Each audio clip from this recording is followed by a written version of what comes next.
Como todos sabemos, hace 111 años, el legendario Titanic chocó contra un iceberg apenas 4 días después de su viaje inaugural, que iba desde Inglaterra a la ciudad de Nueva York. Así que más de 1,500 personas perdieron la vida, con las víctimas de clase más alta entre los miembros de la tripulación y obviamente los pasajeros de tercera clase. Incluso más de un siglo después, el Titanic sigue siendo el naufragio más famoso e infame de todos los tiempos. Por lo cual hoy conoceremos el objeto más valioso que se hundió con el Titanic. Ponte cómodo y bienvenido, ya que estás en lo más top. Gracias por suscribirte y activar las notificaciones. Tenemos que el objeto más valioso que se hundió con el Titanic fue una colosal pintura neoclásica, traído a bordo por un hombre de negocios sueco. El trabajo poco conocido del siglo XIX de Mary Joseph Blondel tuvo la reclamación de seguro más alta que cualquier artículo. Aunque nada puede compararse con la pérdida de vidas, una nota de pie del evento es la pérdida de carga, junto con la carga comercial que va desde cientos de cajas de vinos hasta fardos de caucho, corcho y seda cruda. Muchos de los pasajeros confiaron en el barco para que transportaran a través del océano algunas de sus posesiones más costosas. Así vemos que el pasajero de la primera clase y sobreviviente, William E. Carter, quien inicialmente reservó un pasaje para él y su familia en el Olympic, a través de decidir irse en el posterior Titanic, trajo en el viaje su Renault de 1912, que fue almacenado en la bodega de proa del buque. El valor del automóvil en ese tiempo se estimaría en $5,000, aproximadamente lo que hoy en día serían $150,000. También se perdieron varios libros irreemplazables en el hundimiento del Titanic, incluida una rara copia de 1598 de los ensayos de Francis Bacon y una lujosa edición encuadernada a medida del Rubaiyat de Omar Khayyam.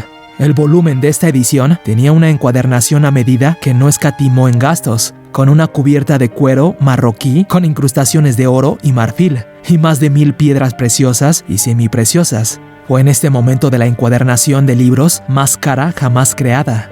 Sin embargo, el objeto individual más valioso a bordo del Titanic fue una pintura de Mary Joseph Blondel, Le Cirque Cassiane Aubaine. Con base en el reclamo de seguro realizado después del hecho, la obra se estimó en $100,000, equivalente a poco más de $3 millones en la actualidad. Así que la pintura pertenecía al empresario sueco Maurits Björnström Stephenson, quien sobrevivió saltando de la proa vacía de uno de los últimos botes salvavidas. Su reclamación contra White Star Line, la compañía naviera británica que operaba el Titanic, se registró como la mayor reclamación de un solo artículo por pérdidas personales o comerciales. ¿Pero qué hizo que esta única pintura fuera tan valiosa? ¿Cómo era y quién fue el artista que la pintó? ¿Quién fue Mary Joseph Blondel? Bueno, pues hagamos una inmersión profunda para tener información sobre esta obra de arte, la más cara que se perdió en el Titanic. Aunque su nombre no es ampliamente conocible hoy en día, el pintor neoclásico francés Mary Joseph Blondel fue una figura reconocida y premiada dentro de la escena artística del siglo XIX. Nacido en 1781, Blondel procedía de una familia de artistas. Su padre, Joseph Armand Blondel, fue un pintor de éxito que también se especializó en la decoración de estuco. Después de una serie de aprendizajes fallidos a los que su padre lo comprometió, Mary Blondel finalmente se convirtió en el alumno del pintor francés Jean-Baptiste Regnault en 1801. Aunque logró un reconocimiento temprano por su trabajo bajo la tutela de Regnault, fue en 1803 cuando recibió el Prix de Roma por su pintura que representa el héroe mítico Eneas cargando a su padre Anchis desde la ciudad en llamas de Troya. Así que con esto su carrera despegaría. El premio aseguró un lugar para Blondel en la Academia Francesa de Roma, en la Villa Medici. Sin embargo, debido a tecnicismos burocráticos, no fue hasta 1809 que se inscribió. Jean-Auguste Dominique fue su compañero de estudios, y aunque sus respectivos maestros eran rivales y competían con frecuencia por los mismos puestos y premios, siguieron siendo amigos de por vida. Así vemos que finalmente Blondel regresó a París a principios de la década de 1810 y comenzaría a contribuir irregularmente a las exposiciones del Salón del Museo del Louvre. El trabajo de Blondel estuvo fuertemente influenciado por el neoclasicismo, un estilo que explotó en popularidad a fines del siglo XVIII y permaneció de moda a principios del siglo XIX, centrándose en temas y sujetos clásicos y empleando tácticas compositivas limpias, a menudo austeras. Así que la pintura neoclásica fue un apogeo de los estilos tradicionales de pintura académica, enfatizando la habilidad, la técnica y la moderación. Blondel se destacó en el estilo y ganó varios premios y medallas por su trabajo, además de recibir numerosos encargos públicos destacados, incluido en particular el ciclo de frescos, La caída de Ícaro y una serie de retratos reales de cuerpo entero para el Palacio de Versalles. En 1824, el rey Carlos X de Francia lo elevó a rango de caballero de la Real Orden de la Legión de Honor, y en 1832 se le otorgó un asiento en la Academia de las Artes de París. Al mismo tiempo que su nombramiento como caballero, Carlos X también le ofreció un puesto de profesor en dicha academia, que tomó y permaneció hasta su muerte en 1853.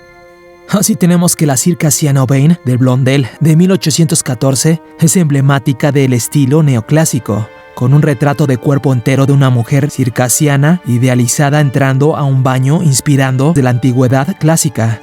Blondel completó el trabajo a los pocos años de su regreso a París. Fue expuesta en el Salón de París del Museo del Louvre, así como el mismo año de su finalización, y la recepción inicial de la obra parece haber sido decididamente reservada. Si bien la obra ilustró la habilidad técnica de Blondel, carecía de matiz artístico y el dinamismo habituales del artista. Así vemos que en el transcurso del siglo siguiente, a medida que Blondel se hizo más famoso, la obra aparentemente obtuvo más favores a medida que su valor se disparó. Según el reclamo de seguro hecho por Björnström Stephenson por la pintura, luego de su pérdida a bordo del Titanic, medía aproximadamente 2,5 metros de alto y 4 pies de ancho, aunque esto ha sido cuestionado, ya que no se correlaciona con la escala de Blondel que solía trabajar, como también en exterior de frescos o con tamaño de retratos de cuerpo entero de la época. Un artista anónimo con el apodo de John Parker realizó una investigación exhaustiva y produjo la obra en color al óleo sobre lienzo en algún momento a principios de la década de 2010, dando una idea de cómo podría haber sido el original. Se desconoce cuándo o dónde Björnström Stephenson adquirió inicialmente esta pintura. Después de sus estudios, donde se centró en la ingeniería química, se dirigía a Washington, D.C., para continuar sus estudios gracias a una beca otorgada por el gobierno sueco cuando abordó el Titanic. Se podría estimar que tal vez lo trajo consigo en el viaje como algo para ayudar, en última instancia, a amueblar su alojamiento, o alternativamente puede haberlo traído como capital en caso de necesidad. El 22 de agosto de 1913, el New York Times informaría que el total de reclamos agregados presentados contra el operador del Titanic, White Star Line, había alcanzado una cifra de $16,804,112, equivalente a más de 500 millones en la actualidad, una suma increíble compuesta por pérdida de vida, lesiones personales y pérdida de reclamos de propiedad. Lo que se perdió en el Titanic se puede deducir en gran medida a través de los reclamos formales hechos por los pasajeros. Sin embargo, es posible que se hayan perdido más obras de arte y artefactos que no fueron reclamados porque sus dueños fallecieron. Es posible que algunos de los que sobrevivieron solo hicieran reclamos por lo que consideraban más valioso, como joyas y guardarropas llenos de alta costura, mientras que se sabe que otros hicieron reclamos de gran variedad, hasta el costo de una barra de jabón. Bueno, pues no se sabe por cuánto se resolvió el reclamo de Björnström Stephenson por la Circassian Vein de Blondel, pero en total sabemos que luego de las negociaciones, el acuerdo total pagado fue de $644,000, o aproximadamente 19.6 millones en la actualidad. Irónicamente, la pérdida de la pintura de Blondel de 1814 ha ayudado a mantener vivo su nombre y su práctica a lo largo de los siglos, ya que con cada aniversario del fatídico primer y último viaje del Titanic, la Circassian Vein vuelve a salir a la luz como el artículo más caro al hundirse con el Titanic. Me gustaría saber tus comentarios y qué opinas de todo esto.